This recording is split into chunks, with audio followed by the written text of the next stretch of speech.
mentioned before. I came into her life around the age of 8. And it was smooth transition. I love children, so I knew with dating my wife, I knew that taking in her daughter at the time was an obligation. Like if I wanted to be with the woman, the daughter came with it. And that was my mentality going into it. So I knew that they were a package deal. I believed in accepting them as a package deal and then making them my own. So my wife and my child now. No doubt. And let me say big ups to you for that because, I have a saying that, and I learned this from someone else, is that if you live in my house, then I'm responsible for taking care of you. And so now, if I'm responsible for taking care of you, I'm going to see you like a child, And if I would do it for my child, then I'm going to do that for my child, my bonus child now, right? So kudos for you for that, man. How's it been blending? That's a big thing now. It was easy. Honestly, it was easy when it was just her. It got harder when my son was born. And for me, I think it got harder because I don't believe you can love people the same. I think you can love people equal.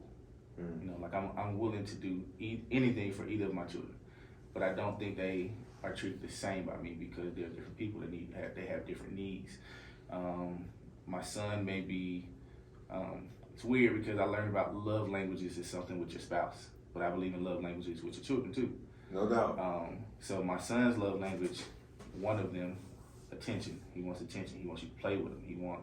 He don't want you to just give him approval that he can go play with his drum set. He wants you to go play the drum set with him. My daughter, on the other hand, gifts. She likes gifts. She likes the freedom to kind of go do a little bit more. Like I said, different age gap, different age range. So trying to keep my ear to both ends, trying to be a father of a toddler and a teenager. It can be challenging, but it's fun. Like I really view it as like a daily journey. Like we're doing this together all day. Yeah. Now I have all girls, so you have some balance there because you have a boy and a girl. I'm jealous because I feel like I have to sometimes buy out of certain conversations just because it's a female thing, bras and panties and stuff like that. Yeah. I mean, it's just not. I agree. I don't have no experience in that. I agree. At all. Nope. Not even in the play world. Don't even want the experience. Exactly. So the other day, like my wife's having this conversation about social interactions at school with the girls, and I was just like, "Yeah, this sounds like female stuff." I'm gonna go ahead and find a drill up real quick or something. So she's like, Mo, what you chime in? And I'm like, I don't have nothing on this one. You know what I'm saying? And I'm learning to just be like, I don't have an answer for every conversation. Right. I'm learning too. I'm like, I can figure out some of the bigger stuff, but some of the finer details, I'm not sure. Yeah, that's me. Like I grew up, I have 3 sisters, 1 older, 2 younger, a couple female cousins, and our bond growing up, we were all brothers and sisters. We grew up small town. We all at grandma's house on the weekend, and we playing from sunrise to sun up like we live in the same house. Like we mad when it's time to go home because we want to stay with the cousins. So I have experience with girls. Like I was always protective older brother. I have a sister that's living with us right now. She's 24. Overprotective of her. I got an older sister that's married with 2 kids. I'm overprotective of her. And my baby sister, same thing, So it's just like I was always the protector type. So that comes natural when it relates to my children or my daughters per se.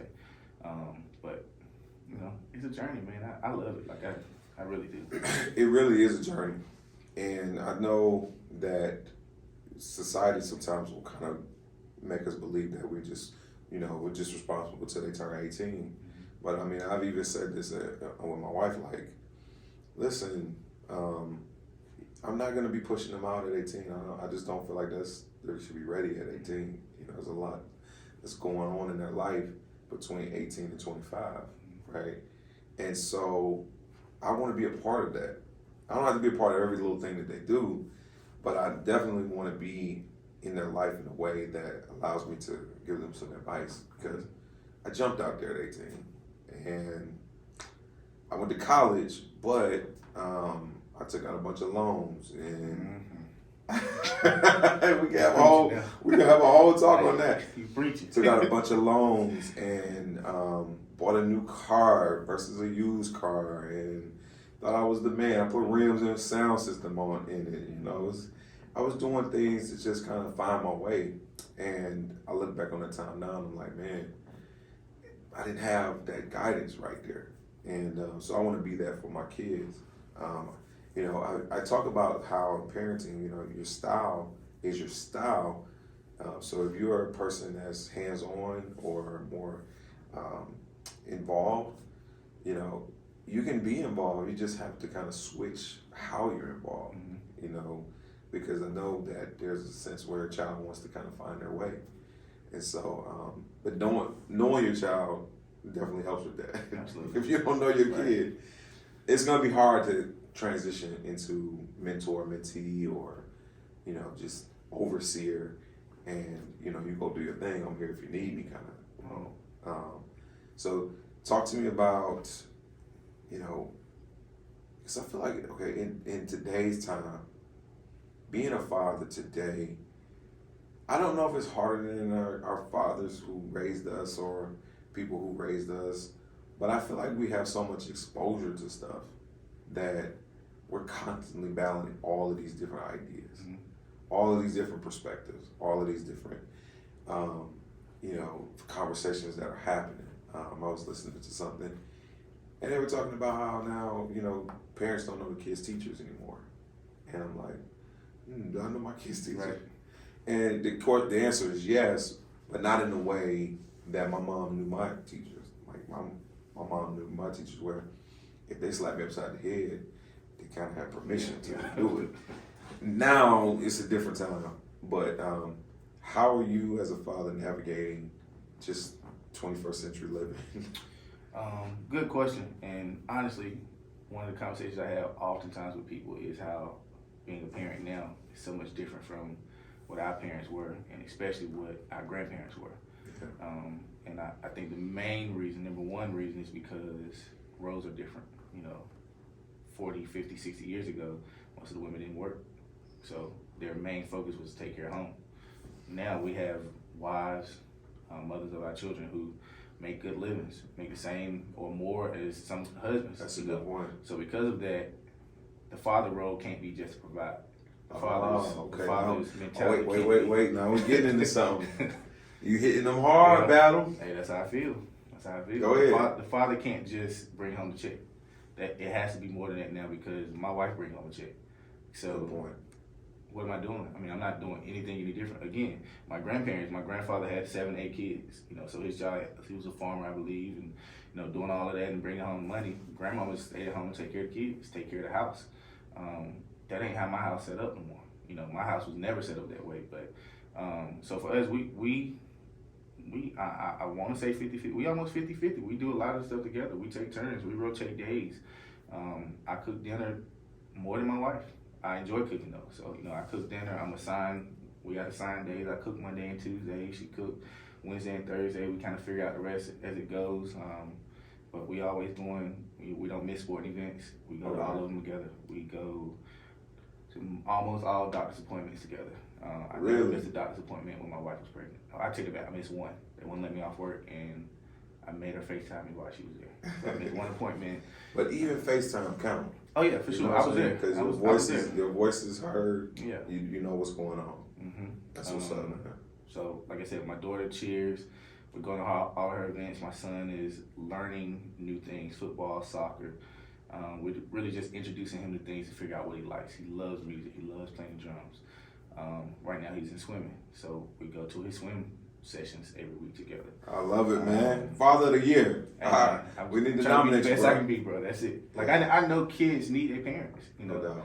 and I know what it was like for me growing up, feeling like my father specifically did not or was not there. Period of time he was. My parents were married until maybe about 10. I was 8 or 9, 10, something like that. They separated. And my dad was always physically around, like I saw him. But I don't remember him going to sporting events. I don't remember him cheering me on. I don't remember those things. So I know how it made me feel. I don't want my kids to ever feel like that. I'm the same way, man. My father was there. We wasn't there emotionally. Shout out to my pops. I mean, we got a much better relationship Oh, same now. here, same here. But he didn't give things to me because he just didn't have it. That's how I look at it. He didn't know how to be emotionally connected with his children, and you know, you grow up as an angry kid because you want your dad to be like your friends' dads or whoever. And it just don't work out that way for everybody. And it's sad, it's unfortunate, and I'm trying to bring light to it so that dads who may be listening to the podcast or to the YouTube have something they can go by and make some choices about being intentional. You're an anomaly. I'm an anomaly. Most of the women that I have met who were raising kids are probably doing it by themselves. Even with the dad down the street, they still are by themselves in a sense. How are you able to juggle all of the things that you have to do? Because this is something that, you know, you wear a lot of hats like me. I mean, you know, you're involved in your church, you work, you know, you talked about cooking. Like, those are things that, not just being home, but showing like I'm involved. You know, because everybody got to eat, right? Everybody got to eat. And you can't go out every night. Can't do it. Man, come on, man. Not the way they eat. It's ridiculous.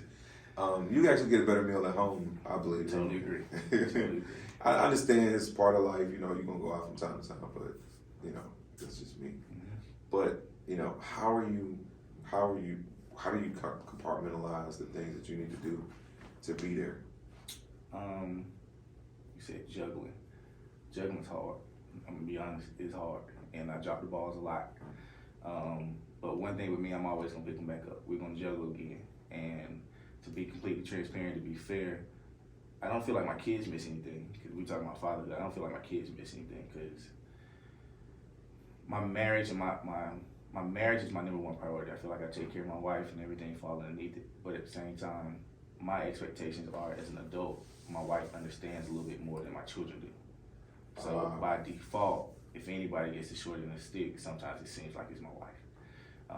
So to try to juggle and try to make up for those things, we'll send kids off in a heartbeat. We'll take a weekend trip in a heartbeat because I know if it's anybody that's missing out at home, it's probably her.